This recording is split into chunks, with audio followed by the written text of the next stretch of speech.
Young billionaire finds a little girl alone in the park with a sign, "Wanted, a dad for the school dance."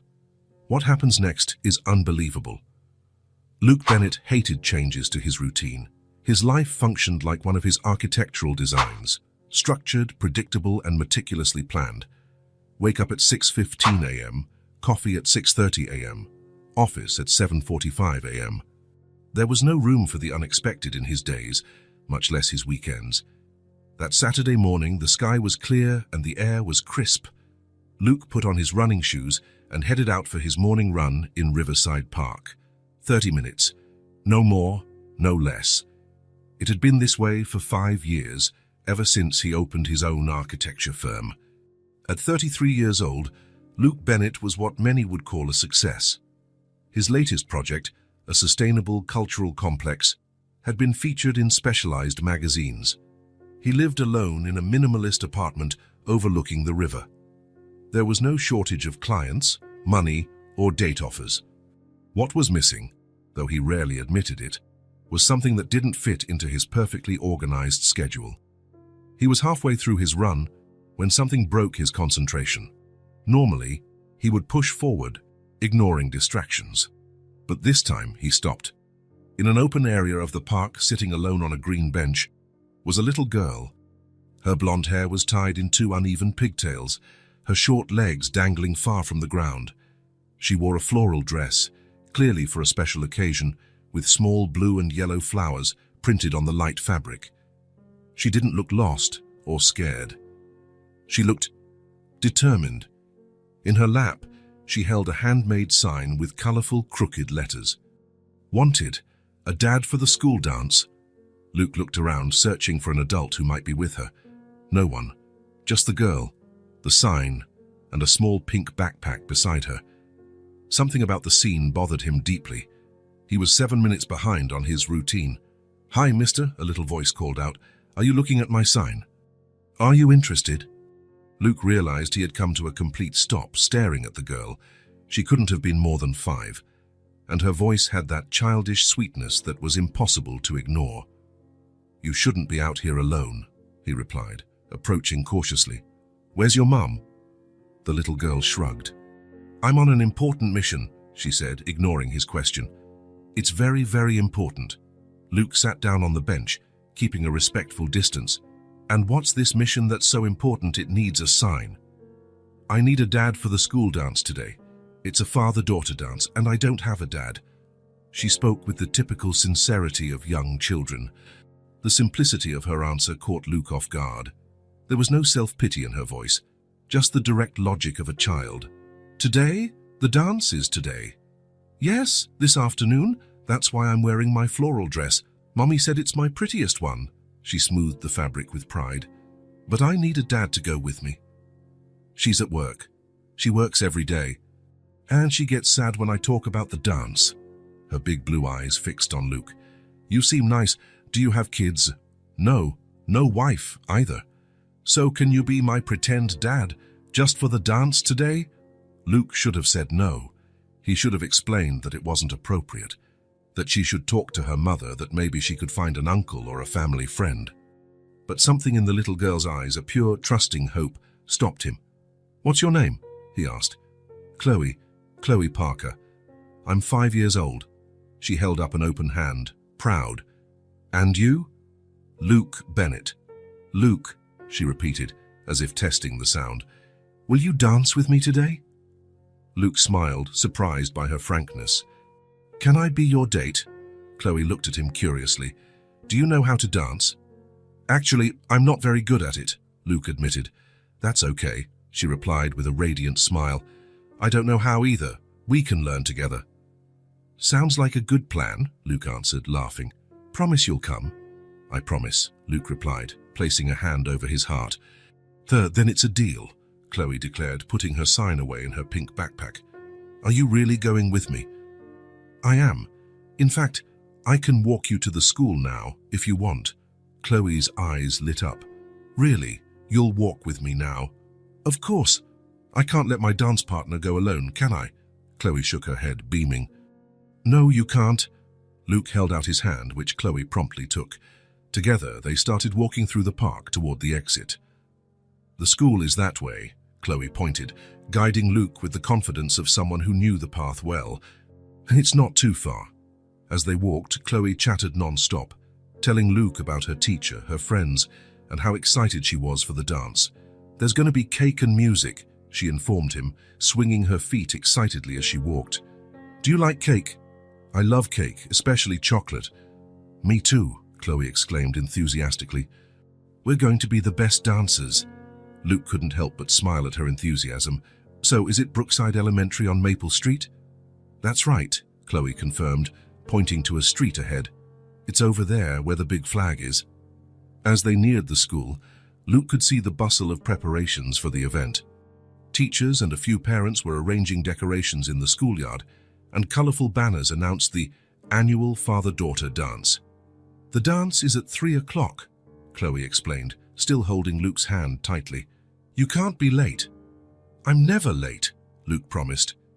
As they reached the school gates, a middle-aged woman noticed Chloe and came toward them. "Chloe, we were waiting for you to help with the decorations."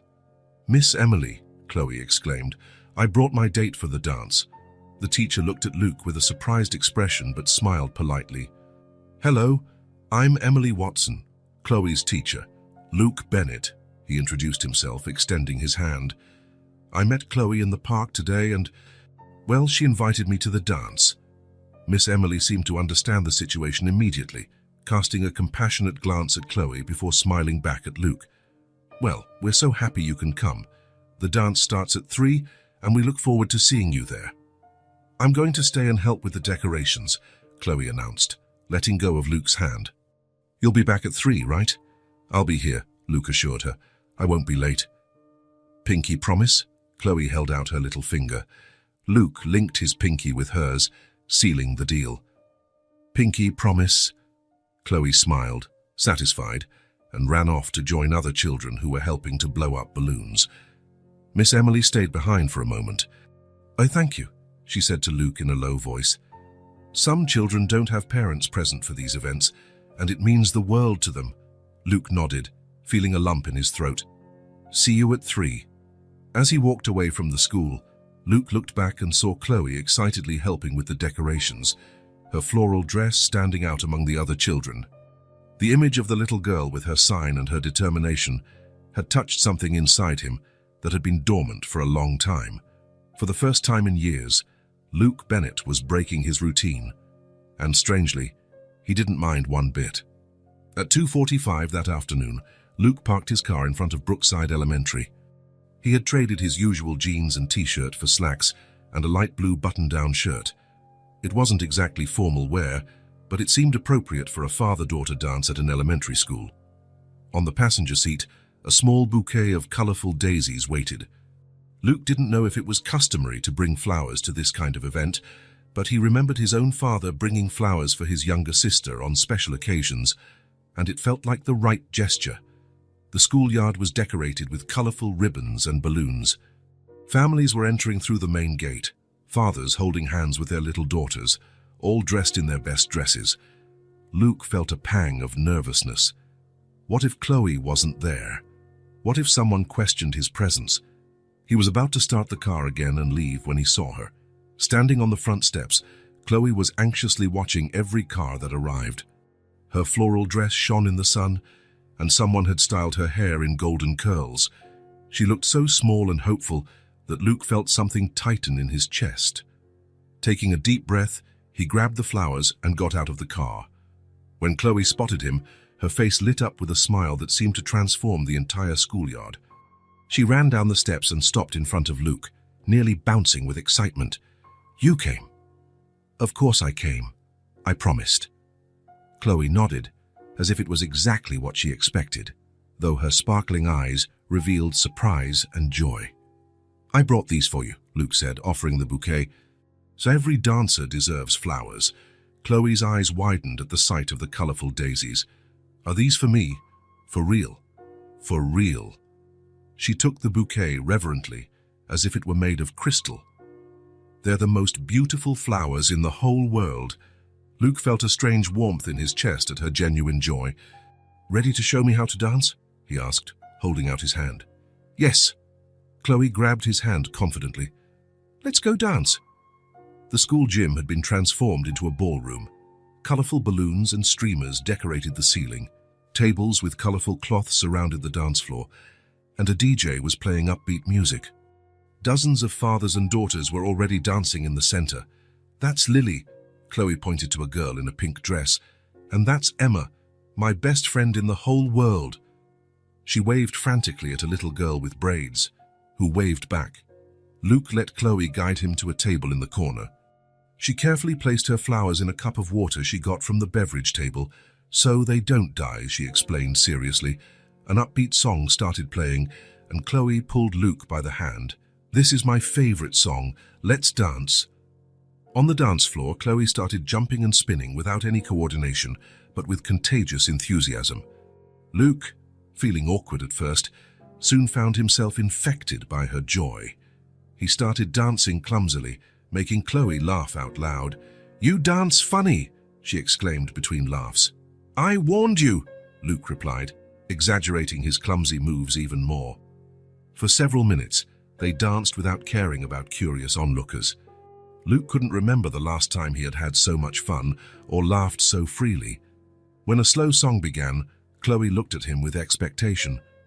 Now it's the real dance, she said seriously. You have to teach me. Luke lifted her up, placing her standing on his shoes. This way you won't step on my feet, he explained. Chloe laughed, holding onto his arms as Luke moved smoothly across the floor. She looked up at his face with an expression of pure happiness. We're really dancing, she whispered, as if it were a magical secret between them. Yes, we are, Luke confirmed, spinning her slowly. From on top of Luke's shoes, Chloe could see the whole gym. Everyone's looking at us. Because we're the best dancers, Luke replied, even though we dance funny. Especially because we dance funny. Chloe laughed again, a sound that seemed to light up the entire room. Luke realized he was smiling so much, his face hurt. The afternoon progressed with more dancing, games organized by the teachers, and a dessert table that Chloe visited 3 times, just for today, because it's special, she explained with a mouthful of chocolate. During a break, sitting at the table while Chloe drank some juice, she looked at Luke with curiosity. Why did you really come? The question caught Luke by surprise. Because you invited me. But you didn't even know me. Luke thought for a moment. Sometimes you meet special people when you least expect it. Chloe nodded, as if that made perfect sense. Like when I found a frog in the garden. I wasn't looking for it, but there it was. Luke laughed. Exactly like that. You're nice, Chloe declared. Better than a frog. Thank you. That's the best compliment I've ever received. When the DJ announced the last dance of the afternoon, Chloe suddenly became serious. This is the most important one, she informed him. Miss Emily said it's the special dance. On the dance floor, Luke lifted Chloe into his arms, and she rested her head on his shoulder as they moved slowly to the music. It was a soft song about precious moments and memories held in the heart. Thank you for not leaving me alone, Chloe whispered against his shoulder. Luke felt a lump in his throat. It was my pleasure, Chloe. It really was. When the music ended and the lights came on, it was time to say goodbye. Luke looked at his watch and realized the dance had come to an end. I think it's time for us to say goodbye, Chloe, he said, crouching down to her level. Are you leaving already? She asked, her blue eyes showing a flash of disappointment. Yes, the party's over, and your mum should be here to pick you up soon. Chloe nodded affirmatively, still holding the bouquet of daisies carefully. It was the best dance in the world, she declared, with the conviction only a 5-year-old can have. For me too, Luke answered sincerely. Chloe looked at the flowers and then at Luke. I thank you for today, she said, hugging him with her small arms. It was really, really fun. The sudden hug took Luke by surprise, but he returned it gently. Thank you for inviting me, Chloe. You're a great dancer. Chloe pulled away, smiling radiantly, her blue eyes shining with happiness. Bye, Luke, she said, waving with her free hand. Bye, Chloe. Luke left the gym and walked down the school hallway. As he walked away, he looked back one last time and saw Chloe showing the flowers to her friends, her little face lit up with joy. On the way home, Luke couldn't stop smiling. His organized apartment, his award-winning projects, his perfectly timed routine. It all suddenly seemed less important than the memory of a little girl dancing on his shoes, laughing as if she had discovered the secret to happiness. That night, for the first time in years, Luke Bennett changed his routine. He didn't check emails, he didn't review projects, he didn't prepare his schedule for the following week. Instead, he stood on his apartment balcony, looking at the stars and thinking about blue eyes, clumsy dances, and the surprising weight of the words, "Thank you for not leaving me alone." Something had changed, and he knew there was no going back. 3 days after the dance, Luke found himself driving to Brookside Elementary for no clear reason. He parked across the street, watching the stream of children leaving at the end of the school day. He hadn't planned this, but something drew him back to that place. That's when he saw her, with her pink backpack and blonde hair bouncing as she came down the school steps. Without much thought, Luke got out of the car and crossed the street. "Chloe." She turned at the sound of her name, and her face lit up with surprise and joy. "Luke, you came back." The natural way she ran to him and took his hand made Luke smile. "I thought I'd pay you a visit. I hope you don't mind." "I don't mind at all," Chloe declared, skipping beside him. "Jad, you want to see my school inside? I can show you my classroom and where the library is and the place where we eat our snack." Her excitement was contagious. "I'd love a tour." Proudly, Chloe led him through the nearly empty school hallways, showing him every corner as if it were a hidden treasure. Her classroom with colorful drawings on the walls. The library, where she checked out books about animals. The cafeteria, where she sat with her friends. Luke listened attentively, fascinated not by the simplicity of the places, but by the sparkle in her eyes as she showed them to him. On their way out, they ran into Miss Emily, who smiled when she saw Luke. "Mr. Bennett, what a pleasant surprise." "Just Luke, please." "Luke came to visit me," Chloe announced proudly. "I showed him the whole school." "I see you've gained an admirer," Miss Emily commented quietly to Luke. "She's been talking about the dance all week." Luke felt a warmth in his chest. "It was fun for me, too." "Mummy is picking me up at 5, Chloe informed him, looking at the large clock on the wall. "Are you staying until then?" Luke hesitated. He didn't want to seem intrusive or create an awkward situation with the mother he had yet to meet. "Maybe not today, Chloe. I have a few things to take care of." The disappointment on her face was visible, but it only lasted a moment. "Okay, but will you come back another day?" "If you want me to." "I do," she affirmed with conviction. 2 days later, without warning, Luke returned to the school. Something compelled him to return, as if a part of him had been left behind in that place. Again, he waited for the students to be dismissed, and his heart leaped when he spotted Chloe in the crowd of children.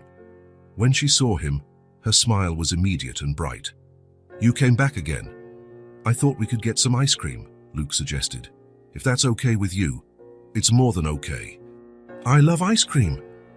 In the small ice cream shop near the school, Chloe excitedly recounted her day, how she had gotten all the math problems right, how she had helped Miss Emily hand out books, how she had stood up for a classmate when other boys were teasing him. "You really like your school, don't you?" Luke observed, as Chloe tackled a scoop of strawberry ice cream. "I do. I learn a ton of things and I have friends, and Miss Emily is super nice." "What's your favorite subject?" Chloe thought for a moment, her spoon paused in midair. "Science. We're learning about animals. Last week, Miss Emily brought a real hamster for us to see." Luke smiled at her enthusiasm. "I liked science when I was a kid, too." "Really? Did you want to be a scientist, too?" "For a while. Then I decided I wanted to build things." "Like what?" "Buildings, houses, bridges." Chloe's eyes widened. "You build real bridges?" "I design how they should be built. I'm an architect." "Architect," she repeated carefully.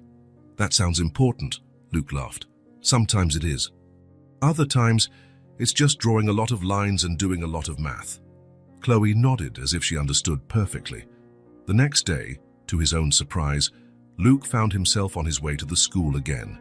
This time, he brought a small illustrated book about architecture for children that he had bought during his lunch break. Chloe was delighted with the gift. "Is this for me?" "For real?" "For real. I thought you might want to know more about what I do." Sitting on a park bench, Luke showed Chloe the colorful illustrations of different types of buildings, explaining in simple terms how they were constructed. "That one looks just like the building where I live," she exclaimed, pointing to an illustration of an apartment building. "Did you design my building?" Luke laughed. "No, but I've designed buildings like it. One day you can come see my building. It's not as pretty as these in the book, but it has a swing in the playground that goes super high." "Sounds great," Luke replied, noticing how Chloe naturally included him in her future plans. As they flipped through the book together, a cool breeze made Chloe shiver slightly. Without thinking, Luke took off his jacket and put it over her shoulders. "Better?" Chloe nodded, snuggling into the oversized jacket. "It's warm, and it smells like you." Luke didn't know how to respond to that, so he just smiled. "You know, my mum always asks who I hang out with after school," Chloe commented casually. "I tell her I'm with a friend." "What does she think about that?" "She thinks it's someone from my class," Chloe admitted. "I didn't tell her it's a grown-up friend." Luke felt a pang of concern. "Maybe we should talk to her. She might worry if she finds out you're with someone she doesn't know." Chloe bit her lip, thoughtful. "But what if she says I can't hang out with you anymore?" "She's your mum, Chloe. She wants what's best for you." "You're what's best for me," Chloe replied with the simple certainty of children. "You bring me books and take me for ice cream, and you really listen to me." Luke felt a lump in his throat. "Even so, it would be good if we could meet your mum, so she knows you're safe." Chloe seemed to consider this. "Okay, but not today, okay? She's working late today." "Who picks you up when she works late?" "Mrs. Green, our neighbor. She's nice, but she's really old and always falls asleep on the couch while I watch cartoons." Luke laughed at the frank description. At the end of the week, when Luke arrived at the school, Chloe seemed especially excited. "Guess what? Tomorrow is the school picnic. We're going to the big park and we can bring special snacks and toys. Sounds fun." "It's going to be super fun. Mommy made jam sandwiches for me to bring, my favorite." She paused, fidgeting with the strap of her backpack. You could come too. Miss Emily said families are welcome." Luke hesitated. "I don't know if that would be appropriate, Chloe. I'm not exactly family." "But you're my friend," she insisted. "My grown-up friend, it's almost the same." The simplicity of her logic made him smile. "I'll think about it, okay?" "Okay." She seemed satisfied with the answer. "But if you go, bring that cool hat of yours." "The sun is going to be hot. How do you know I have a cool hat?" "Because you're cool," she replied, as if it were obvious. "Cool people have cool hats." Luke laughed, always surprised by her peculiar reasoning. That day, as they walked through the park, Chloe talked about her home, her seashell collection, her favorite books. Every story, every detail, was a small window into her world. "My mom raised me with my grandparents. They're gone now," she commented, as they watched a squirrel climb a tree. The casual piece of information about her loss caught Luke by surprise. "I'm sorry, Chloe." She shrugged, with the natural acceptance of children. "Grandma made the best cookies. And Grandpa taught me how to fish, even though we never caught anything." Luke smiled at the image. "And your dad?" The question slipped out before he could stop it. "Never met him," Chloe replied, without any apparent sadness. "Mommy says it was complicated." Luke nodded, not wanting to press further. "I understand. But now I have you," she continued cheerfully, changing the subject as only children can. "You're my grown-up friend." "Grown-up friend," Luke repeated, smiling at the title. "I like that." On Saturday, against his better judgment, Luke found himself at the big park looking for the group from Brookside Elementary. There were dozens of families scattered across the lawn, enjoying the sunny day. Finally, he spotted the school's banner, and who's next to it, Chloe, in her yellow dress and her hair in a clumsy braid. She was sitting on a picnic blanket, alone, eating a sandwich. When Chloe saw him, her face lit up and she jumped to her feet, running toward him. "You came. And you brought the cool hat." Luke smiled, adjusting the hat in question. A promise is a promise. Come on, come see our spot. I got a really good one, near the big tree. As an excited Chloe dragged him along, Luke noticed the curious glances from some parents and teachers. Miss Emily, who was supervising the children, waved at him with a smile of recognition. Luke, this is Miss Emily. Miss Emily, this is Luke, my grown-up friend I told you about. We've met, Miss Emily replied gently. It's good to see you again, Mr. Bennett. Luke, please. Luke came to the picnic with me, Chloe announced, holding his hand tightly as if afraid he might disappear. He's never been to a school picnic before. Well, I hope you enjoy it, Miss Emily replied. There was a silent question in her eyes, but she didn't voice it. On the picnic blanket, Chloe immediately offered Luke half of her sandwich. It's strawberry jam. Mommy made it special. Thank you, but I brought some snacks too. Luke pulled a small basket with fruit, cookies, and juice from his backpack. Wow, you came prepared, Chloe exclaimed, just like a Boy Scout. During the afternoon, Luke watched Chloe play with other children, always returning every few minutes to show him something interesting. A peculiar leaf, an ant carrying a crumb, a drawing she had made in the sand. When the children were called for a group activity, Miss Emily approached Luke. She talks about you a lot, she commented casually. Good things, I hope. Very good things. Apparently you're the best storyteller and you know everything about buildings. Luke smiled, embarrassed. She exaggerates. Children usually see the best in us. Miss Emily paused. Chloe is a special girl. Very smart, very sensitive, I've noticed. Also very vulnerable. There was a tone of gentle warning in her voice. I understand your concern, Luke replied sincerely. I know it might seem strange, a grown man befriending a child like this, but I swear my intentions are the best. Miss Emily studied his face for a moment, then nodded slightly. I believe you. I see how she lights up when she talks about you, how she's more confident since she started having a grown-up friend, as she says. She smiled. Just be careful with her heart, and with yours too. Before Luke could respond, Chloe came running back carrying a wildflower. Look what I found, look. It's the prettiest flower in the whole park. Luke accepted the gift with seriousness. It's beautiful, thank you. You can keep it in your architect book, just like that lady did in the movie we watched at school. In my sketchbook, that's a great idea. Satisfied, Chloe ran back to join the other children. See what I mean? Miss Emily commented softly. So I'm completely open, completely trusting. Luke nodded, feeling the weight of a responsibility he hadn't even realized he'd taken on. In the following days, Luke continued to show up when school let out. Each meeting brought new discoveries, new stories, new games. They created little traditions almost without noticing. Chloe always showed him her favorite schoolwork of the day. Luke always brought something small to share, whether it was an exotic fruit, an interesting book, or a fun fact about architecture. In the park, they invented a game where they made up stories about the people who walked by. Chloe had a vivid imagination, turning ordinary passers-by into secret agents, explorers, or space travelers. That man with the hat, she would whisper, pointing discreetly, is actually a king in disguise. He's looking for his royal dog that ran away from the palace. Luke would play along. And that lady with the shopping bags is actually a scientist doing experiments with different types of bread. Chloe would laugh until she was out of breath, her contagious laughter making Luke smile every time he heard it. During one of these afternoons, while Chloe was drawing in the notebook Luke had brought for her, she asked casually, Luke, why do you like hanging out with me? The question caught him by surprise. Why wouldn't I? You're fun, smart, and you have the best stories. Chloe seemed to consider this. But you're a grown-up. Grown-ups usually prefer other grown-ups. Not always. Sometimes kids are much more interesting. Why?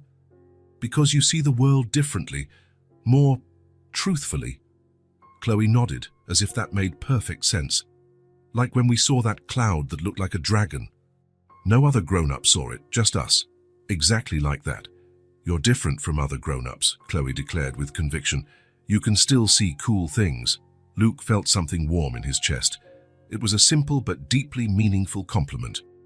As the days went by, Luke realized he had reorganized his life around these meetings. He cancelled meetings, rescheduled appointments, also he could be there when Chloe got out of school, to see her face light up when she spotted him, to hear her excited voice recounting the day's adventures. His colleagues noticed the change, the way he constantly checked the clock in the afternoon, how he would leave in a hurry as soon as he could. "So you've got someone special," his partner commented once, with a knowing smile. Luke just smiled. "Yes, I do," but he didn't elaborate. How could he explain that the person who had transformed his life was a 5-year-old girl with curious blue eyes and a pink backpack? How could he explain that somehow in just a few weeks? Chloe had become a constant in his thoughts, plans and worries. There was no logical explanation, just a bond that grew naturally with each meeting, each shared story, each spontaneous laugh. A bond that Luke felt but couldn't name, strong, natural and quiet.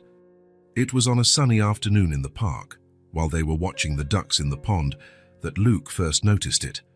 "Look, Luke, that little duckling is following its mommy, just like a line." Chloe pointed excitedly, tilting her head to the side as she watched the scene. The gesture was so familiar that Luke felt a strange sense of déjà vu.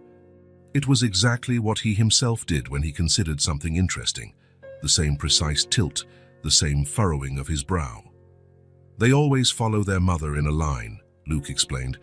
"It's how they learn to find food and protect themselves." "Like a duck class?" Chloe asked, her head still tilted. "Exactly. A duck class." As they continued their walk, Luke observed other small gestures that Chloe had, unconsciously, begun to adopt. The way she crossed her arms when she was thoughtful, how she raised a finger to emphasize an important point in her stories, how she slightly wrinkled her nose when something intrigued her, little things, insignificant, and yet profoundly significant. A few days later, when Luke met her after school, Chloe came running with a colorful piece of paper in her hands. "I made a drawing in art class."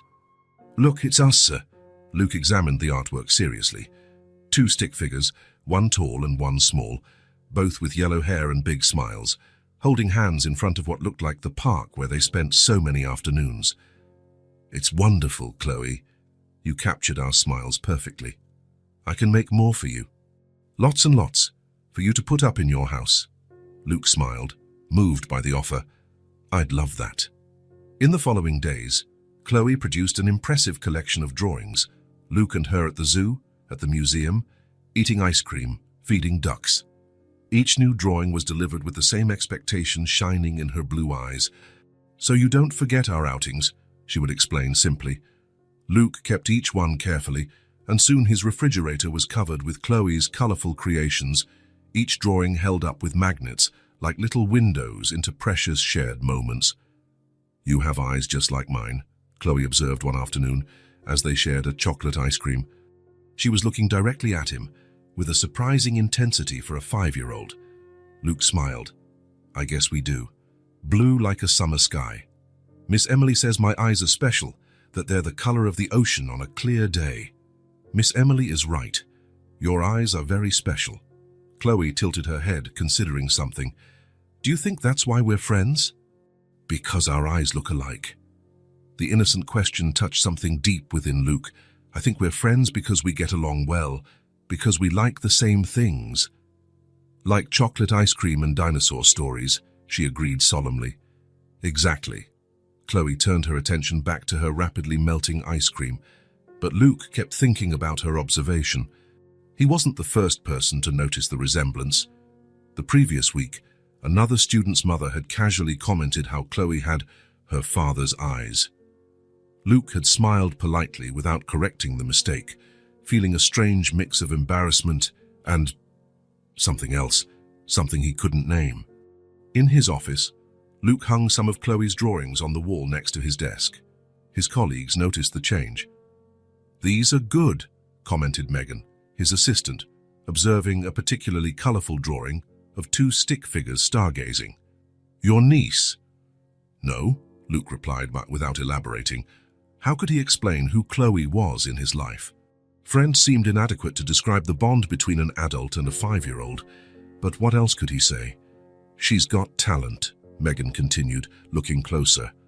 And blue eyes, just like yours, from what I can see. Luke looked at the drawing, where Chloe had carefully colored the eyes of both stick figures with the same bright shade of blue. Coincidence, he muttered, more to himself than to Megan. She replied, with a tone that suggested she thought otherwise. One afternoon, during a snack at the coffee shop near the school, Luke watched as Chloe meticulously arranged her sandwich before eating, cutting it into perfect squares, exactly as he did. "Why do you cut it like that?" he asked, curious. Chloe shrugged. "It's the right way to eat a sandwich. It tastes better in squares." Luke smiled, recognizing his own exact words from weeks ago. "And you always blow on your hot drink first," she continued, watching him with his hot chocolate. "Even when it's not very hot, is it a trick?" "It's more of a habit," Luke explained. "My mom always told me to blow before I drink, so I wouldn't burn myself." "Your mom is smart," Chloe declared, carefully blowing on her own chocolate, perfectly mimicking Luke's gesture. "I'm going to do that too." These little mirrorings continued to appear. How Chloe now folded her napkin in half before using it. How she waited 5 exact seconds before dipping a cookie in milk, just as Luke had taught her. How she interlaced her fingers when she was concentrating, a gesture he made unconsciously during important meetings. His life, once orderly and predictable, was now punctuated by moments of unexpected joy and responsibility. His apartment, once minimalist, now had color. Chloe's drawings covered his refrigerator, were framed on the living room wall, and even on his nightstand. His friend Daniel noticed the change during a rare lunch together. "You seem different," he commented. "More light." Luke smiled. "I feel different." "Is it because of that little girl, Chloe, right? Megan mentioned you have her drawings everywhere. She changed my perspective." Daniel nodded, watching him with curiosity. "I never thought you'd be the type to fall for a kid. You were always so career-focused, so independent." "I didn't imagine it either," Luke admitted. "It happened without me realizing." "The best loves are like that," Daniel replied, surprising Luke with his insight. "They catch you off guard when you're not even looking." One afternoon, while waiting for Chloe at the school exit, Luke watched the other children run to their parents. Hugs, kisses, backpacks being carried, small hands holding larger ones with total trust. When Chloe appeared at the door, her eyes immediately searched for Luke, as they always did. Upon finding him, her face lit up with a smile that seemed to hold all the brightness of the sun. She ran to him, throwing herself into his open arms with complete abandon. "Luke, I missed you." "I missed you too, kiddo. How was your day?" "Great. I learned about whales and drew a huge blue whale. I'm going to make another drawing for you, even bigger." Luke hugged her, feeling the small, trusting body against his, the smell of crayons and apple-scented children's shampoo. A deep, inexplicable feeling enveloped him. Protection, tenderness, something that went beyond anything he had ever experienced. Walking hand in hand to the ice cream shop, Luke noticed how people smiled at them, how some naturally assumed they were father and daughter. The assumption no longer bothered him. On the contrary, it brought a strange sense of belonging, as if a missing piece of his life had finally found its place. "Luke," Chloe said thoughtfully as she licked her ice cream, "do you think friends can be family too?" The question caught him off guard. "I think so. Family is who takes care of you, who loves you, who is there when you need them." "Then you're my family," she concluded with the simple, direct logic of children, "because you do all those things." Luke felt a lump in his throat. "And you're my family too, Chloe." She smiled, satisfied, as if she had solved a great mystery, and turned her attention back to her melting ice cream. Luke looked at the little girl beside him, with her floral dress and uneven pigtails, and felt the full impact of what was happening. The bond between them, strong, natural, inexplicable, was deeper than friendship, more complex than any relationship he had ever had. It was love, he realized, with sudden clarity. A love that didn't need titles or definitions. A love that had grown naturally, day after day, moment after moment. A love that had already completely transformed him, without him realizing it, until it was too late to turn back. And, surprisingly, he didn't want to turn back. He could no longer imagine his life without those curious blue eyes, without those endless questions, without those colorful drawings on his refrigerator.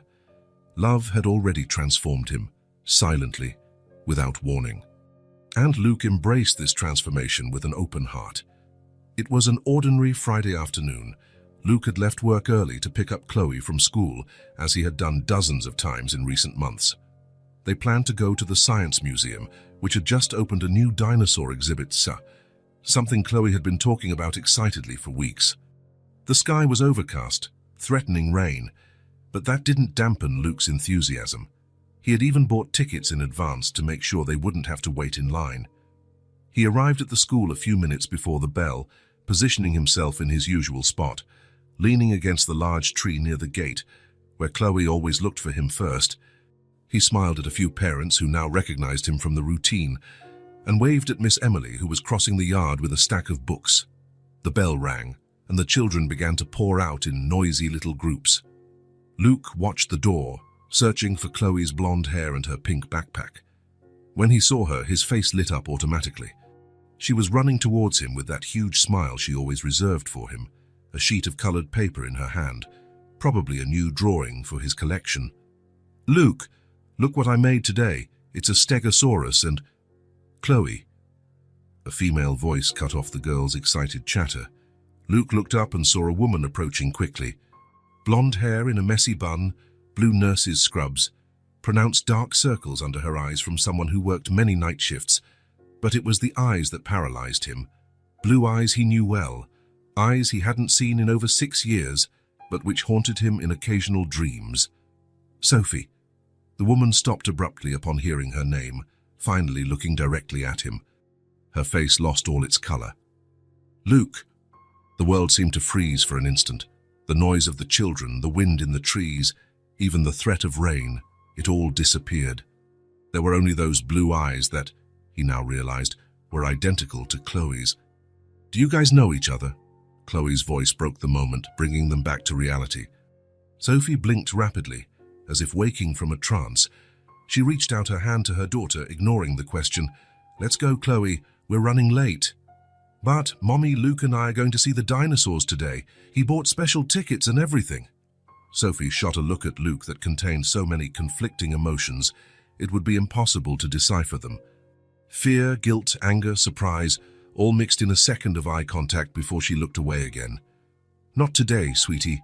Grandma Ruth is waiting for us. Remember I told you she came to visit." "But, no buts. Chloe, let's go."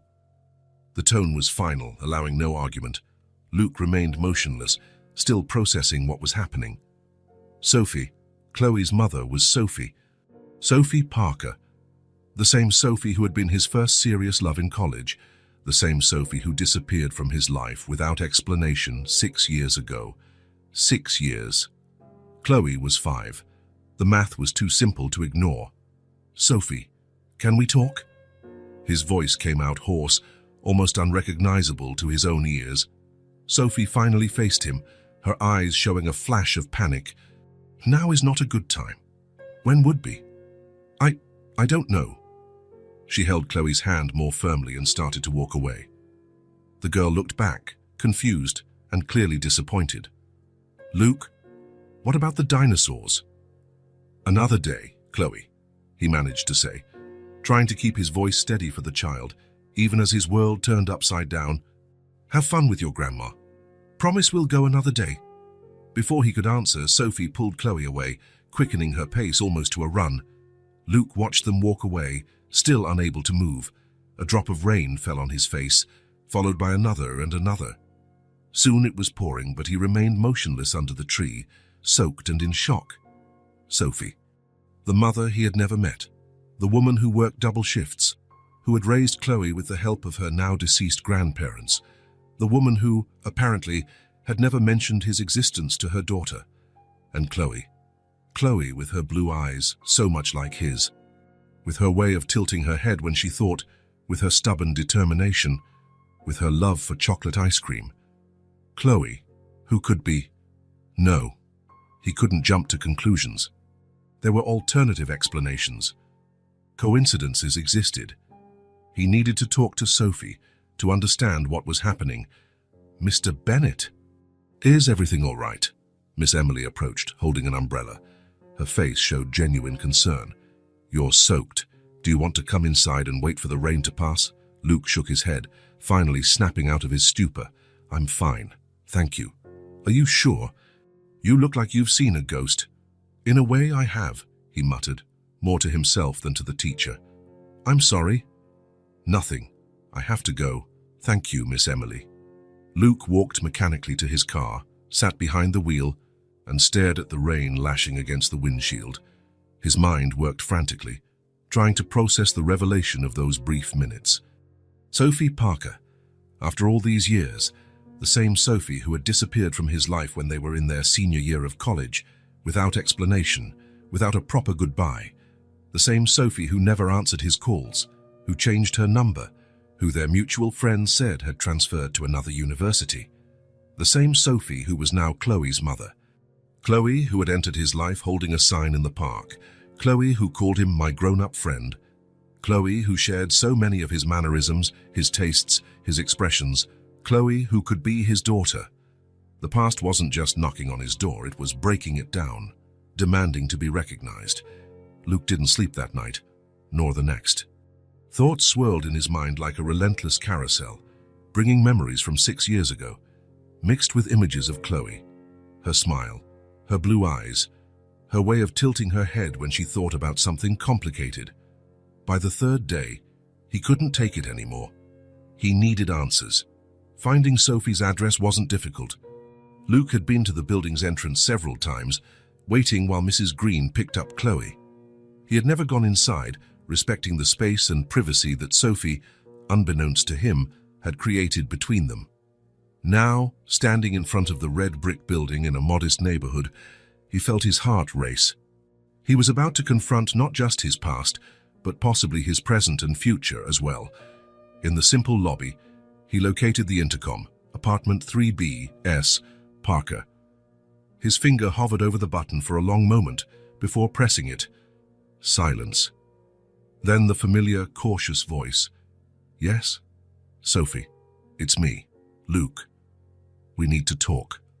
More silence. So long that Luke began to believe she wouldn't answer. "Chloe's not home," came the eventual reply. "She's at my neighbor's house." "I didn't come to see Chloe. I came to talk to you." Another silence.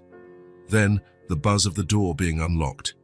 The old elevator took what felt like an eternity to reach the 3rd floor. When the doors opened, Sophie was there, waiting in the hallway. She wore simple jeans and a faded blue t-shirt.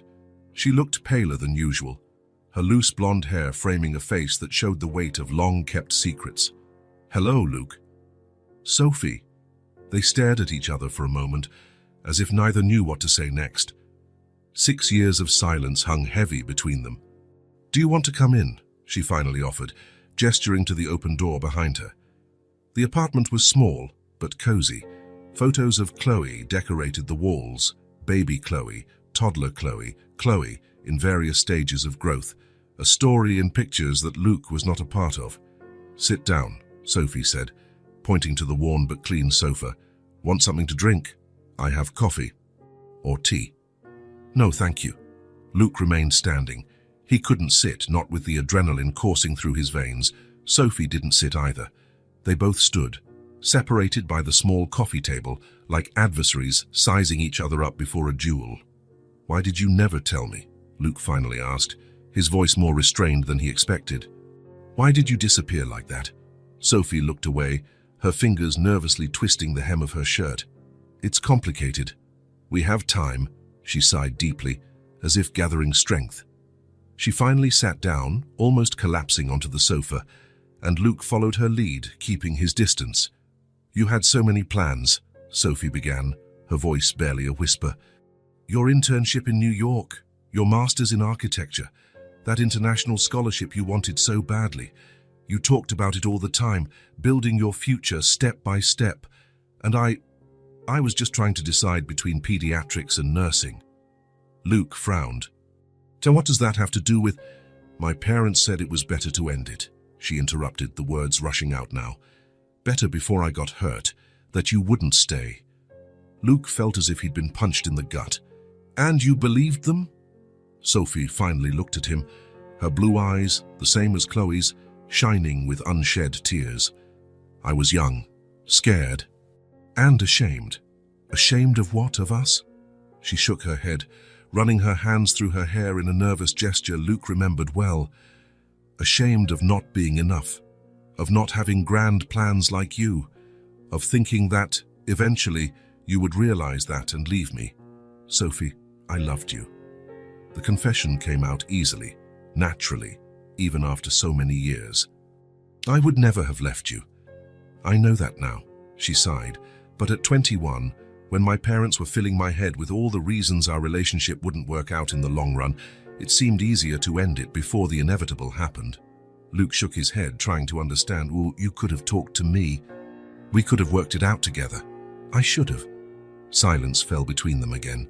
Luke looked around at the photos of Chloe, at the toys neatly arranged in a box in the corner, at the children's books stacked on the side table. The girl's presence permeated every inch of the apartment. The question he really wanted to ask burned on his lips, but something held him back. Sophie's look, a mixture of guilt, fear, and vulnerability, was too painful to confront right now. And maybe deep down, he already knew the answer. All the signs were there, too obvious to ignore. I have to go, Luke said abruptly, standing up. It's too much to process all at once. Sophie stood up too, her face a mask of forced composure, though her eyes revealed the pain she felt. I understand. Luke headed for the door but stopped before opening it. I'll be back, Sophie. We have more to talk about. A flash of something, relief, hope, crossed her face. I know. Without another word, Luke left, closing the door softly behind him. 3 days later, Luke's phone rang. It was Sophie. Can we meet? Tonight. Where? At my place. Chloe is having a sleepover at a friend's house from school. I'll be there at 7. As evening fell, Luke found himself back in Sophie's apartment. This time, she invited him to sit on the small balcony, little more than a ledge with space for 2 chairs, but it offered a view of the park where it had all begun. Sophie had made coffee. The 2 steaming mugs between them felt like a peace offering, a symbol of civility for a conversation that would be anything but simple. For long minutes, they sat in silence, watching the sky gradually darken. It was Sophie who finally spoke, her voice almost a whisper. I found out I was pregnant 3 weeks after I broke up with you. Luke closed his eyes for a moment, absorbing the confirmation of what he had already suspected. Even so, hearing the words aloud was like a physical shock. Oh, why didn't you come find me? His voice came out hoarse, emotional. I had a right to know. I know that now, Sophie replied, looking at her own hands. At the time, it felt impossible. I had already decided it would be better for you to go your own way without me. A pregnancy would only complicate everything. My parents helped me raise Chloe. I never had the courage to look for you. 6 years, Sophie. Luke struggled to keep his voice under control. We lost 6 years. I know. Tears began to stream down her face. Not a day goes by that I don't regret it. Is she my daughter? The question hung between them, laden with so many emotions and possibilities that it seemed to have physical weight. Sophie looked up, meeting Luke's gaze. Slowly, she nodded, the tears now running freely down her face. You didn't know, but she chose you. The impact of the words hit him like a physical wave. Luke felt the world spin around him. Despite all the suspicions, all the signs, hearing the confirmation was something else entirely.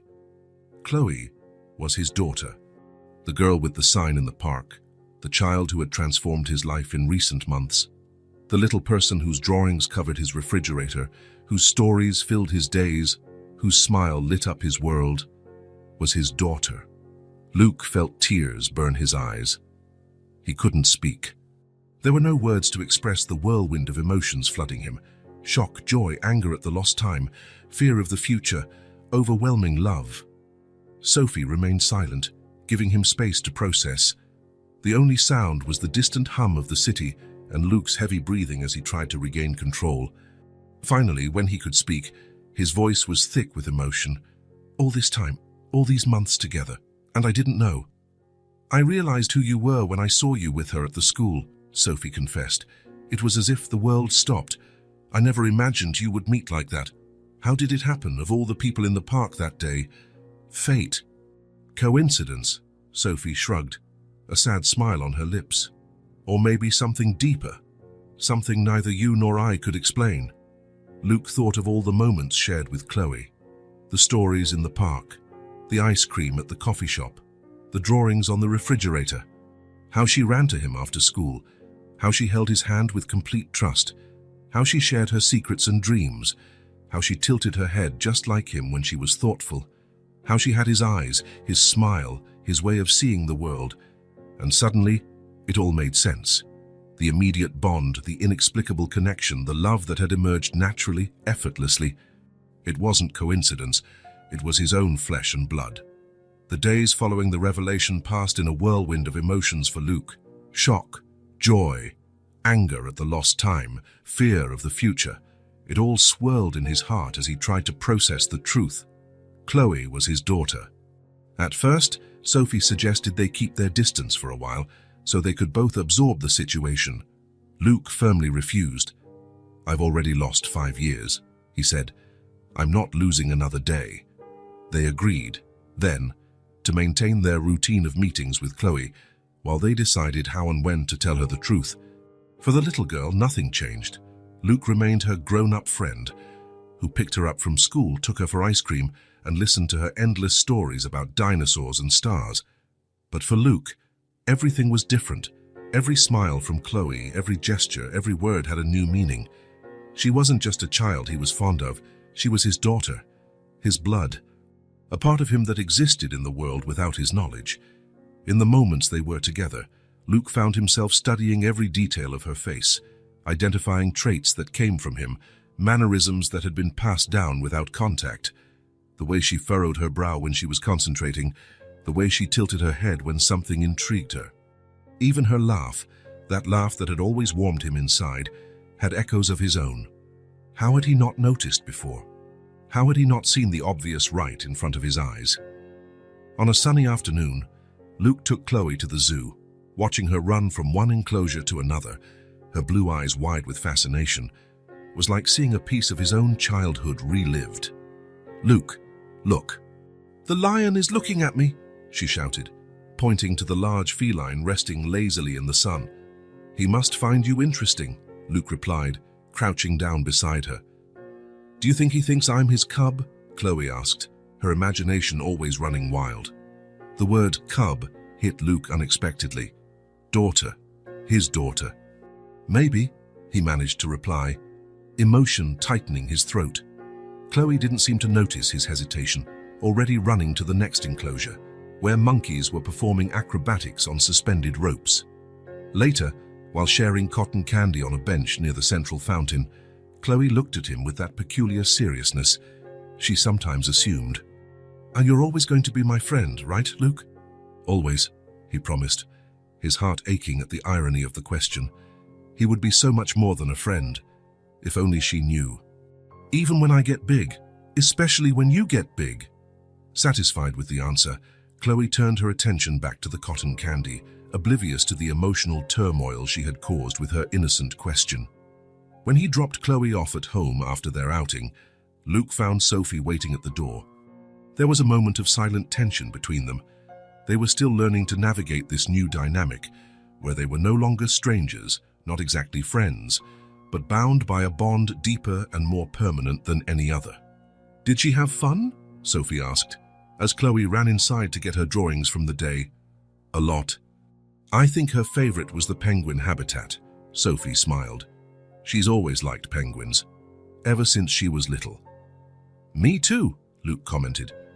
"When I was a kid, I had a collection of penguin figurines that—" He stopped when he noticed Sophie's look, a mixture of surprise and sadness. "What?" he asked. "Nothing. It's just these little things, these similarities. They were there all along." Before Luke could reply, Chloe returned, proudly carrying a folder full of drawings. "Look, Mummy, I drew all the animals we saw. Luke said this is the best elephant he's ever seen." Sophie knelt to admire the works of art, praising each one with the enthusiasm only a mother can have for her child's work. Over Chloe's head, she exchanged a look with Luke, a look full of meaning, of recognition of the moment they were sharing as parents. Parents. The word was still strange to Luke, new and scary and wonderful all at once. The following night, after Chloe was in bed, Sophie invited Luke for a cup of tea. Sitting in the small kitchen, with the lights low so as not to wake the girl sleeping in the next room, they finally had the conversation they both knew was inevitable. "She needs to know," Luke said simply, after a long silence. Sophie nodded, turning the cup between her hands. "I know. It's not fair to her. Not to me. Not to you, really. I'm scared of how she'll react," Sophie admitted, her vulnerability clear in her voice. "What if she gets confused or hurt that we hid this from her?" "Kids are more resilient than we think," Luke replied, "and Chloe is especially strong." "Yes, she is." A small smile touched Sophie's lips. "Like you." The compliment caught Luke off guard. After so many years of silence and secrets, they were just beginning to relearn each other's language. "When?" he asked. Sophie took a deep breath. "This weekend, Saturday. You could come here and—" "I'll tell her," Sophie said firmly. "She deserves to hear it from me, calmly, truthfully." Luke nodded, respecting her decision. "I'll be here. For both of you." For a moment, it seemed Sophie would say something more. Her gaze softened, and Luke glimpsed an echo of the young woman he had fallen in love with years ago, but the moment passed, and she just smiled slightly. "Thank you." It was a small thank you, simple, but loaded with meaning. "Thank you for not hating me, for not judging, for being here now." They were, finally, on the same side. Saturday arrived faster than either of them was prepared for. Luke woke up early, too nervous to sleep. He spent hours trying to work, staring at architectural plans without really seeing them, his mind fixed on what was to come. How would Chloe react? Would she be happy, confused, angry? Would she reject the idea? The possibilities were endless, and each one frightened him in a different way. At 3 in the afternoon, as agreed, Luke knocked on the door of Sophie's apartment. She opened it immediately, as if she had been waiting right behind it. She looked as nervous as he felt. "She's in the living room, drawing," Sophie informed him in a low voice. "I haven't said anything yet. I thought it would be better to wait for you." Luke nodded, his heart beating so hard he was sure Sophie could hear it. "Let's do this right," he said, more to himself than to her. The living room was lit by the golden afternoon light streaming through the open windows. Chloe was sitting on the floor, surrounded by colored pencils, working intensely on a drawing. Upon seeing Luke, her face lit up with that smile that always made his heart ache. "Luke, you came. Look what I'm drawing. It's a treehouse. Do you think we could build a real one someday?" "Maybe," he replied, his voice hoarser than he intended. "It looks amazing." Sophie sat on the sofa, gesturing for Luke to do the same. Then she called out softly, "Chloe, sweetie, can you come here a minute? We need to talk about something important." The girl dropped her pencils and approached, immediately sensing the serious atmosphere in the air. Her smile vanished, replaced by a cautious expression. "Did I do something wrong?" No, sweetie," Sophie quickly assured her. "It's nothing like that. It's something good, actually. Something we should have told you before." Chloe looked from Sophie to Luke and back, her small face a mixture of curiosity and apprehension. Sophie held out her hand, indicating for Chloe to sit beside her on the sofa. Once the girl was settled, Sophie put her arm around her shoulders, pulling her closer. Luke watched, his heart racing, knowing this moment would change everything.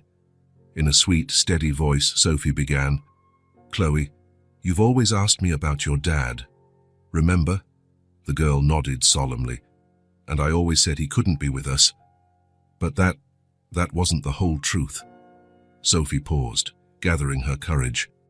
Luke wanted to help, to say something, but he knew this moment belonged to Sophie. It was her right to tell her daughter the truth she had kept for so long. "The truth is, you have a dad, and you already know him." Chloe frowned, confused. Then, slowly, her eyes widened in understanding. Her head turned to Luke, who felt the weight of that blue gaze so much like his own as never before. "Luke," she whispered, her voice small and full of hope. Sophie nodded, tears welling in her eyes. "Yes, sweetie, Luke is your dad." Time seemed to freeze. Luke couldn't breathe, couldn't move, as he watched a series of emotions cross Chloe's face.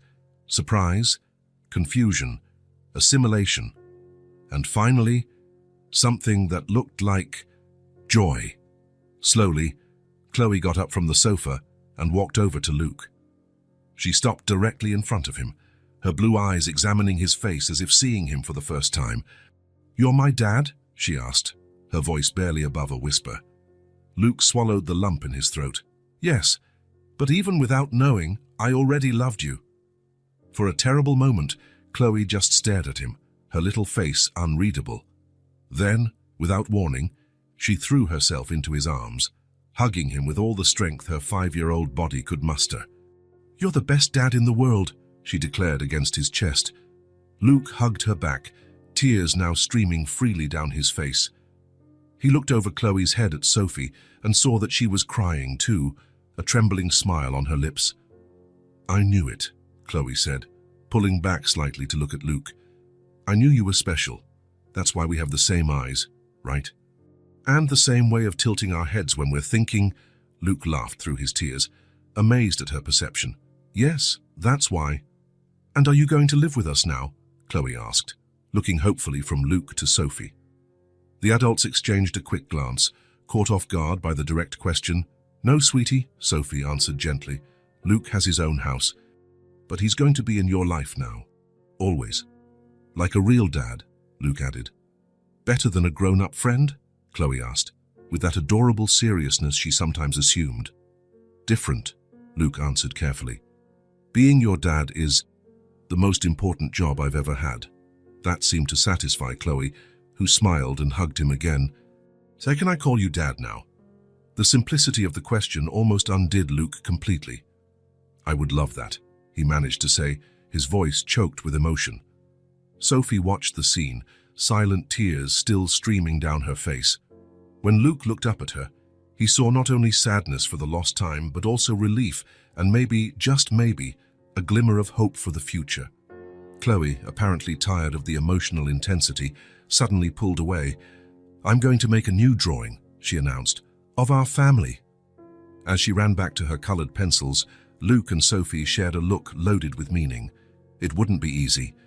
There were years of absence to make up for, more detailed explanations that would need to be given as Chloe grew, a new family dynamic to navigate. But for now, in this perfect moment, it was enough. Chloe knew the truth. Luke was a father, not just in blood, but recognized, accepted, loved. And for the first time in years, the future seemed full of bright possibilities. The first few weeks after the revelation were a period of adjustment for everyone. A new routine began to form, as natural as it was unexpected, reorganizing the lives of Luke, Sophie, and Chloe around a now shared truth. For Chloe, the transition was surprisingly smooth. Children have an extraordinary capacity for adaptation, and for her, discovering that her grown-up friend was actually her father seemed to just confirm something she might have already suspected deep down. The only visible change was the word she now used to call him, Dad. Luke never got tired of hearing it. Every time Chloe uttered that simple syllable, he felt a warmth in his chest that no professional achievement had ever provided. "Dad, look what I drew at school. Dad, did you know that whales sleep with half their brain awake? Dad, are you picking me up tomorrow too?" The word never sounded rehearsed or forced from her lips. Chloe adopted it naturally, as if she had just been waiting for permission to use it. At school, Chloe announced the news with the simple pride of children. "My dad came to pick me up today," Luke heard her say to a friend as he waited at the gate. "He was always here, we just didn't know it."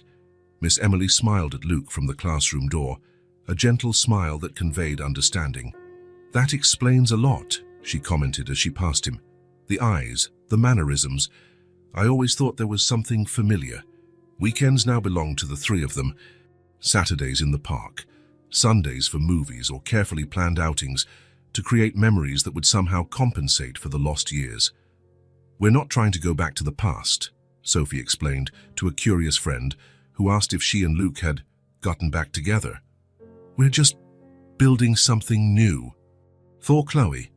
But there were moments when the past inevitably echoed in the present, like when Luke made pancakes in Sophie's kitchen on a Sunday morning, just as he used to when they were students sharing a small apartment near campus, or when Sophie unconsciously straightened his shirt collar before they went out, a gesture so familiar that neither of them commented on it.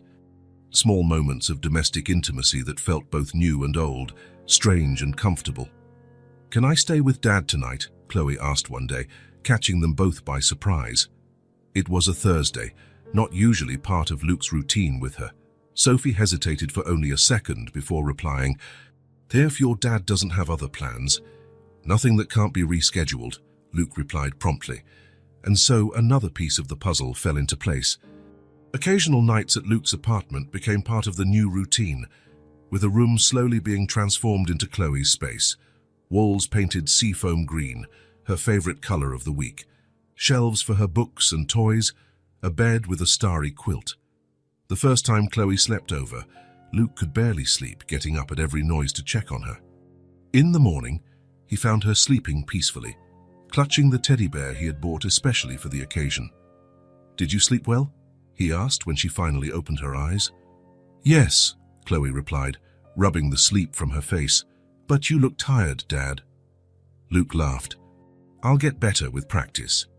The parental responsibilities, once borne exclusively by Sophie, were now shared. Luke learned about school routines, doctor's appointments, food preferences, allergies, nighttime fears, and all the 1,000 little things that make up a child's life. "She doesn't like carrots," Sophie explained as they prepared dinner together, moving around the small kitchen in a synchronized dance that required no words. "But if you mix them well into the sauce, she doesn't even notice." "Noted," Luke replied, already memorizing the information along with so many others. Chloe slept better with a dim light on.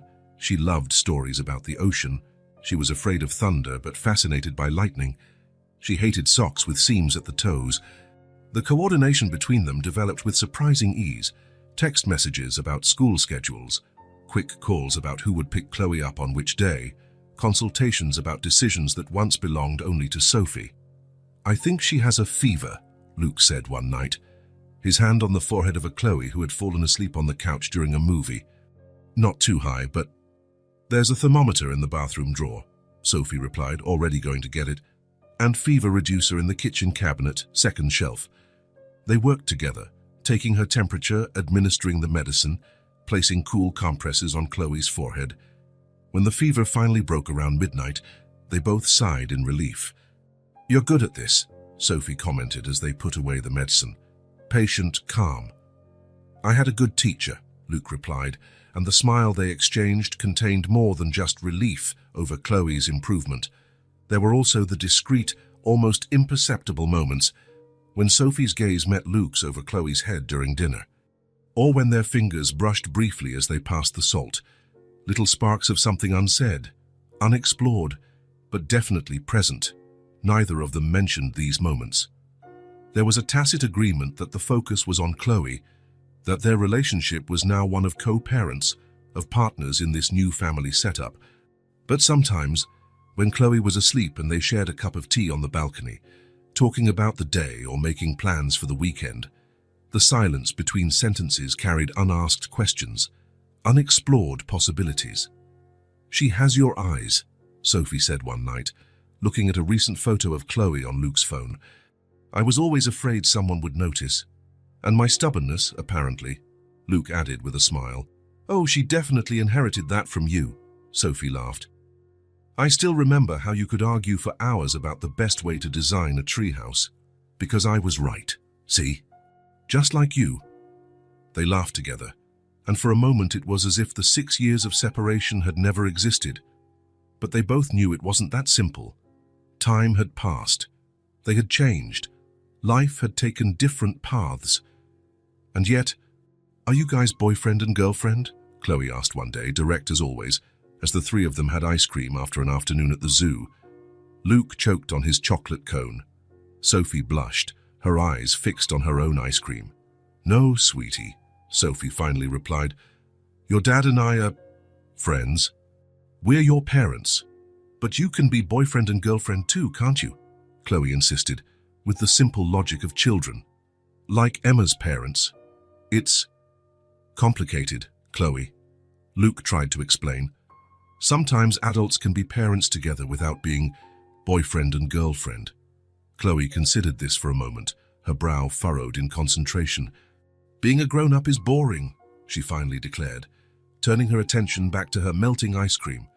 "Too many complicated things."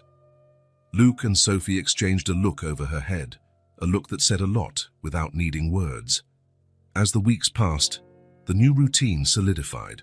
Luke completely reorganized his professional life to accommodate his role as a father. Meetings were moved, projects were resized, priorities were readjusted.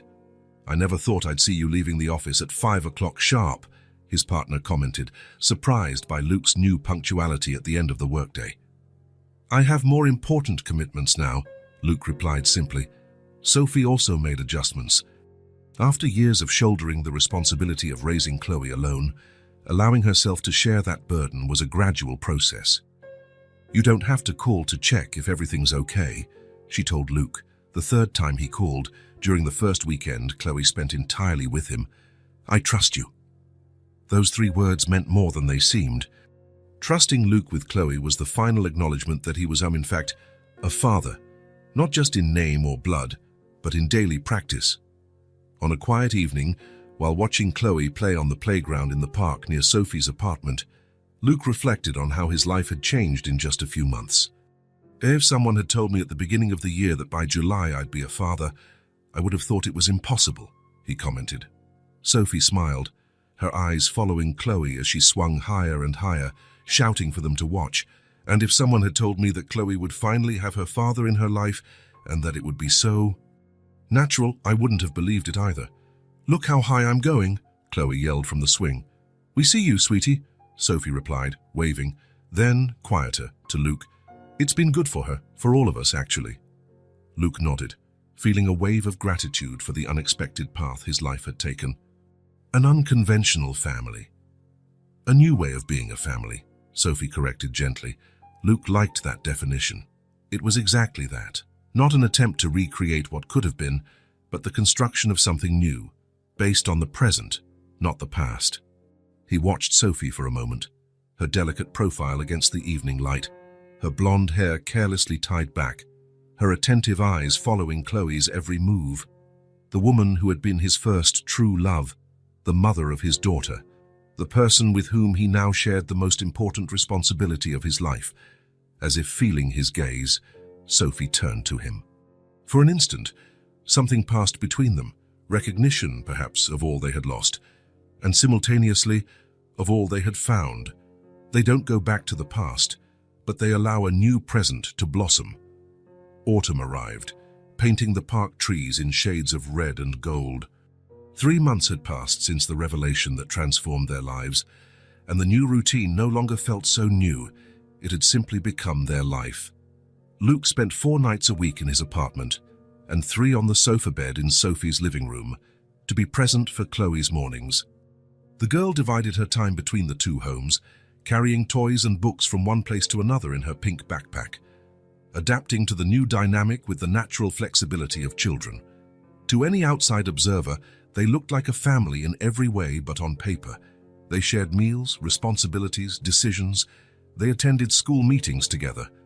They planned holidays and birthdays. They worked as a team to give Chloe the stability and love every child deserves. And yet, there was an invisible line that neither Luke nor Sophie had dared to cross. A tacit boundary between what they were, co-parents, partners in raising Chloe, and what they could be. Until that October night. Chloe had fallen asleep after her bedtime story, exhausted after a day at an amusement park, a gift from Luke for her good performance at school. Sophie found Luke on the small balcony, looking at the city lights with a cup of tea in his hands. "Is she asleep?" he asked as Sophie slid the glass door open and came out to join him, like a rock. "I think you wore her out with all those rides," Luke smiled. That was the plan. Sophie sat in the chair next to him, pulling a sweater over her shoulders to shield herself from the cool night air. For a few moments, they sat in silence, enjoying the quiet after a busy day. "She's so happy," Sophie commented finally. "I've never seen her like this before. It's been good for her, having both of us." "For me too," Sophie admitted, her voice soft. "Sharing all of this, the joys, the worries, it's like a weight has been lifted from my shoulders." Luke nodded, understanding. "I don't know how you did it alone for so long. I didn't have a choice." "You always have a choice, Sophie." She looked at him, the dim light from the balcony illuminating her profile. "Some choices are harder than others." Silence fell between them again, but this time it was heavy with unsaid words, unasked questions, unexplored possibilities. Luke swirled the cup in his hands, gathering courage. There was something he needed to say, something that had been growing inside him since they rediscovered each other, something that went beyond his role as Chloe's father. "Sophie." Luke turned to face her directly, his eyes fixed on her with an intensity that made Sophie hold her breath. "Sophie, I never forgot you. I loved you and I still do. We could try again. For us, for Chloe." The words hung between them, fragile and powerful at the same time. Sophie blinked quickly, her eyes welling with unshed tears. "Luke, we don't have to go back to how we were before," he continued, the words now flowing in a steady stream, as if he were afraid of losing courage if he stopped. "We're different people now. But what we've been building these last few months, it's not just for Chloe, is it? There's something between us. There always has been." Sophie looked out at the city below, the lights shining like earthly stars. When she spoke, her voice was almost a whisper. "I'm so scared, Luke. Scared of messing up what we've built, of disappointing Chloe if it doesn't work out, of losing you again." "You won't lose me," Luke promised, reaching out to touch her face, gently turning it to face him. "No matter what happens between us, I'll always be her father. I'll always be here." Sophie closed her eyes for a moment, leaning her face into his hand. "I never stopped loving you," she confessed finally. "Even in the moments I tried to hate you for not being there, even knowing it was my fault for never telling you, a part of me has always been yours." Luke felt his heart race. "And now?" Sophie opened her eyes, a soft smile forming on her lips, even as a single tear ran down her cheek. "We're already a family, Luke. Now we just need to believe it." She reached out her hand, intertwining her fingers with his. The simple gesture, their hands joined under the stars, seemed to seal a promise greater than any words could express. It was not a return to the past, but a step forward into a future they had only dared to imagine. Luke brought her hand to his lips, kissing it softly. "We'll make it work this time." "This time we have an even bigger reason to," Sophie replied, her eyes briefly glancing toward the window of the room where Chloe slept peacefully. For a long moment, they just stood there, hands intertwined, gazes connected, the silence between them no longer heavy with uncertainty, but with possibilities. "I'm thinking," Luke said finally, his voice low so as not to break the spell of the moment, "about how much we lost. 6 years, Sophie, 6 years we could have been together, watching Chloe grow, building our life." "I know," Sophie replied, the pain evident in her voice. "Not a day goes by that I don't regret the choice I made." "I'm not saying this to make you feel guilty," Luke clarified quickly. "It's just, I don't want to waste any more time. I don't want another 6 years of what-ifs." Sophie nodded, understanding. "What are you suggesting?" "Nothing rash," he assured her. "We can take it slow. Figure out who we are now, as adults, as parents. But I want to be with you, Sophie. I want us to be a real family." "We are a real family," Sophie corrected gently. "We don't need papers or rings for that." "I know," Luke smiled. "But I want more than just sharing responsibilities and the occasional sofa bed. I want to share my life with you. I want to be there when you wake up and when you go to sleep. I want arguments about who left the toothpaste open and who forgot to pay the power bill. I want the whole package, Sophie." A soft laugh escaped her lips, mixed with the tears that were now falling freely. "I never thought anyone could make unpaid bills and toothpaste sound romantic." It's a gift, Luke joked, then became serious again. What do you think? Sophie took a moment to answer, her eyes searching his with an intensity that made Luke's heart almost stop. I think it took me too long to believe we could be happy, that we deserved to be happy, together. That night, sitting on the small balcony under the starry sky, they made a choice, not driven by the impulsiveness of youth or romantic fantasies, but with the clarity that comes from experience, from loss, from regrets, and above all, from the love that had survived it all. A wholehearted choice. When they finally stood up to go inside, the night had grown late, but something new had begun. They stopped at the door of Chloe's room, watching her sleep. The little girl who, unknowingly, had reunited her parents, sewing back together the fabric of a family that had never had a chance to exist before. Sophie rested her head on Luke's shoulder, her hand still in his. "And do you think she'll be happy?" she whispered. Luke smiled, remembering Chloe's innocent question from weeks ago. "Are you guys boyfriend and girlfriend?" "I think she's been waiting for this longer than we have," Sophie laughed softly, and the sound warmed Luke's heart like nothing else could. That night, for the first time, the three of them were together. Not just physically under the same roof, but united by